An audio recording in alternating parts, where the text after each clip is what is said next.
7ஆம் அதிகாரத்துல 12லிருந்து 16வது வசனம் வரைக்கும் நீங்க வாசிக்கிறீர்களானால்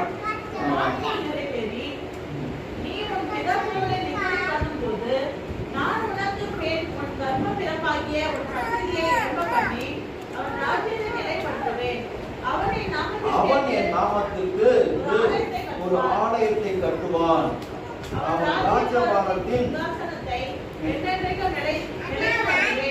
ஆண்டவர் சொல்லுகிற ஒரு காரியம் என்ன, யாரெல்லாம் தேவனுடைய ஆலயத்தை கட்ட வேண்டும் என்று நினைக்கிறார்களோ அவர்களை எல்லாம் கர்த்தர் ஆசீர்வதிப்பார். அல்லேலூயா. யாரெல்லாம் தேவனுடைய தாவீது தேவனுடைய ஆலயத்தை கட்ட வேண்டும் என்று சொல்லி அவன் நினைத்த போது ஆண்டவர் அவனுடைய ஃபியூச்சரையே ஆண்டவர் ஆசீர்வதித்தார். மனசுக்குள்ள இருக்கிறது நல்ல எண்ணம், தேவனுடைய ஆலயத்தை கட்டணுங்கிறது ஒரு நல்ல எண்ணம்.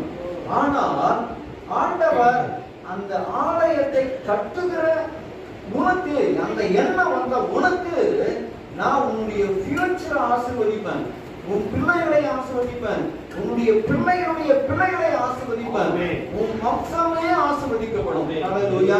கைகளை உயர்த்தி சொல்லுவோமா?